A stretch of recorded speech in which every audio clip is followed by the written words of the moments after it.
But the bigger question is what happens in this group, irrespective of the result. Lots of scenarios. You want to sum those up for us, Sunil? The best scenario would be from a simplicity point of view, and probably for India to play Zimbabwe instead of Australia in the second round is still would want Australia to go through. And I talk as a cricket fan, not as an India cricket fan here, uh, because you don't want one group to be that much lighter when you have a Zimbabwe and three strong teams. Not to say that Zimbabwe cannot upset teams on their group or on the day, but yeah, I think it would be great to see Australia in the second round as compared to as compared to Zimbabwe. And Zimbabwe have done well. USA did well last time, but you saw what happened in the second round. The difference kind of grew, and then you had one group in which it was easier for the teams to come through. Yeah.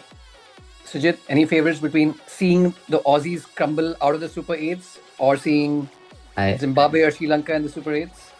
I think if Zimbabwe wins, it's the headline of the tournament, right? Like if they are able to sneak through to the Super Eights. But I get Sunil's point. Like I think Australia being out is a huge problem. Like in the sense that from a cricketing sense, like you kind of the probability of anybody else taking on India is like much lower. I mean, Aussies, you can't really rule them out. Maybe South Africa too.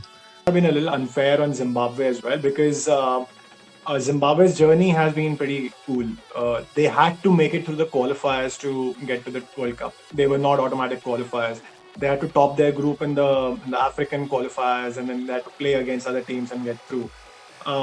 Zimbabwe have not always played in the World Cup in recent times. They have had their difficulties, and for them to do well and get through to even beating Australia is like a big deal. They make it to the Super 8. Kudos to them. I mean, full power to them, and that would be great for them as well.